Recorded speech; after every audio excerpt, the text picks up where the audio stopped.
दोस्तों, मैं आचार्य यूएस खान और आप देख रहे हैं हिस्ट्री न्यूज़ टीवी। जैसे कि आप जानते हैं कि हम पल्स पीड़ित निवेशकों की हर एक ताज़ा अपडेट आपके लिए लेकर आते हैं। दोस्तों, आज हम आपके लिए लाइव अपडेट लेकर आए। ये अपडेट उन पीड़ित निवेशकों की है। वैसे तो पीड़ित मैं भी हूँ, मेरा भी 5 लाख रुपया इस कंपनी में लगा है। जी हाँ दोस्तों, हम बात कर रहे हैं PACL पल्स इंडिया लिमिटेड की। तो दोस्तों, आज मैं अपने खेत पर बैठा हुआ हूँ, अपने फार्म हाउस पर, और ये मेरे जो सामने मेरे दोस्त बैठे हुए हैं, ये मेरे फार्म हाउस पर इस वक्त गन्ना छील रहे हैं और मजदूरी कर रहे हैं अपनी, और कड़ी धूप में इस वक्त मजदूरी कर रहे हैं। तो दोस्तों, मेरा इसमें 5 लाख रुपया लगा है। मैं तो झेल लूँगा, लेकिन इन गरीबों के दिल पर क्या बीत रही है, किस तरीके से इन्होंने अपने बच्चों की शादी की, जिन बच्चों के लिए उन्होंने यहाँ पर पैसा लगाया। तो मैं आपसे इस वक्त शमीम साहब हमारे सामने हैं, उनसे आपसे बात कराता हूँ कि उनका इस कंपनी में कितना पैसा लगा हुआ है और कब से लगा हुआ है। तो शमीम भाई, बताइए आपका कितना पैसा लगा हुआ है? 80,000 है जी। अच्छा, आपका 80,000 है। तो ये आपने जो फार्म वगैरह सेबी विभाग पे भरा था, कितने साल हो गए? 7 साल हो गए। 7 साल हो गए, जबकि कंपनी 5.25 साल में डबल करके दे देती थी। डबल देती थी। तो आप मुझे ये बताइए, सर्वप्रथम डाले थे आपने पैसे या पहले भी इसमें डालते हुए आए थे? पहले भी डाल रहे थे, पहले लौट गए थे, डाल लेते। मतलब आपने इसमें कन्वर्ट दोबारा करा दिए थे? दोबारा करा दिए थे। क्या सोच के कराए थे? ये लिए हमारी लड़की की शादी है, शादी में पैसा मिल जाएगा। अच्छा, तो आपने उसमें लगा दिया लड़की के लिए डबल करने के लिए।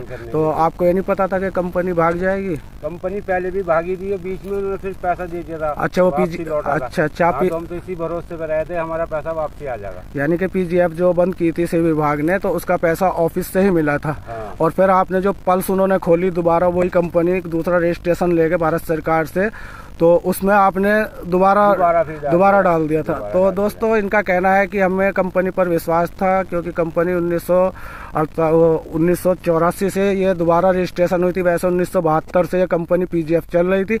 तो दोस्तों, हमारे कहने का मतलब यह है कि इन्होंने कंपनी में पैसा डाला और पैसा डबल करने के लिए डाला। तो दोस्तों, हम आपको बताना चाहते हैं कि इनकी लड़की की शादी थी, उस लड़की के लिए इन्होंने पैसा डाला था। अब 7 साल तक इन्हें पैसा नहीं मिला।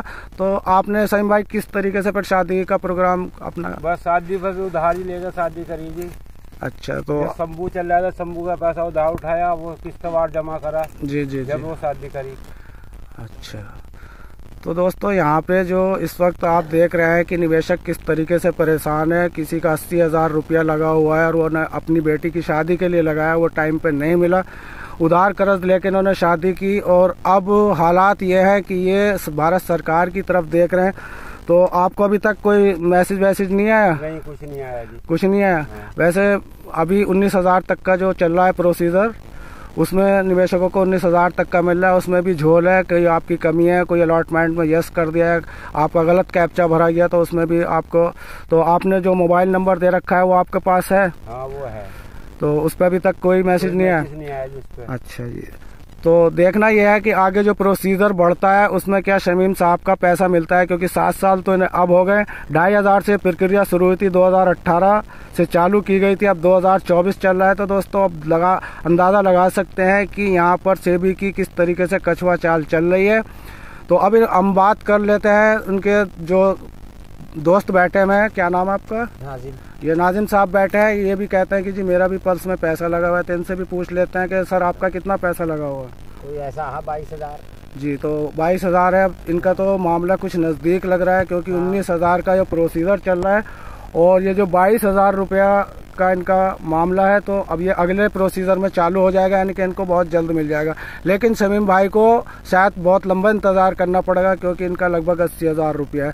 तो सर, आपने मोबाइल पर कोई अभी मैसेज आया नहीं आपके?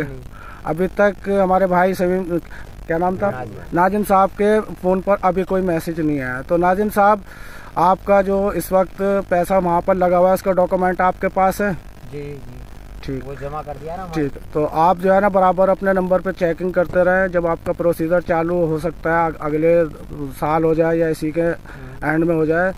तो अब मैं आपसे ये कहना चाहता हूँ कि यहाँ पर एक बैड एक्ट कानून के तहत तहसील परिसरों में कुछ बॉन्ड्स जमा कराए गए थे कि जिन चिटफंड निवेशकों का पैसा फंसा हुआ है, वो अपने पैसे तहसील परिसरों में जमा करते हैं। तो आपने किए किसी ने?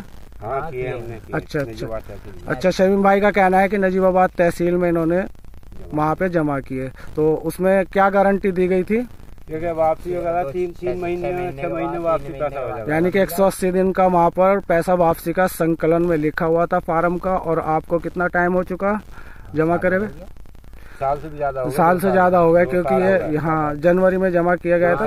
मैं भी करके आया था 5 लाख रुपया। मेरे भी 4-5 बॉन्ड पड़े थे, मैं भी जमा करके आया था लंबी लंबी लाइनों में। 1.5 साल हो गया पूरा। जी 1.5 होने वाला ही है।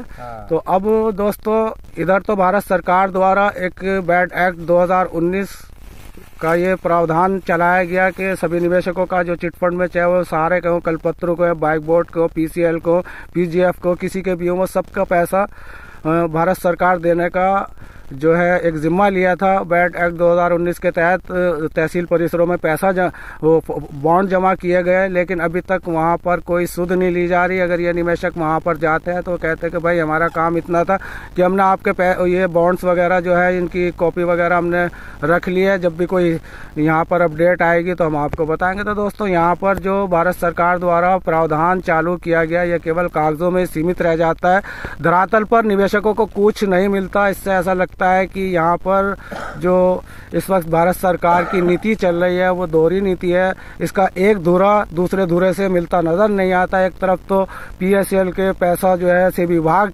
देने का जिम्मा ले रही है, और दूसरी तरफ यहाँ पर बैड एक्ट के तहत उन्हें 180 दिन में मतलब पैसा वापस करने का फार्म भरवाया जाता है। तो दोस्तों ना पैसा इनको इधर से मिल पा रहा है ना उधर से मिल पा रहा है। तो दोस्तों इस वक्त जो है हम लोग बहुत ज्यादा परेशान है। इधर इलेक्शन का दौर है, इस वक्त इलेक्शन का जो दौर चल रहा है दोस्तों, उसमें भी हम अगर अपनी आवाज नहीं उठाएंगे तो फिर कब उठाएंगे। तो दोस्तों हमारे संगठन इस वक्त भारत सरकार में भारतवर्ष में चल रहे हैं और प्रत्येक राज्य में चल रहे हैं। तो उन संगठनों की आवाज यह है, पहले भुगतान फिर मतदान। तो आपका क्या रुझान है? अगर आपको आपका पैसा टाइम पर नहीं मिला तो क्या आप वोट देंगे या मतलब आप नोटा पे बटन दबाएंगे?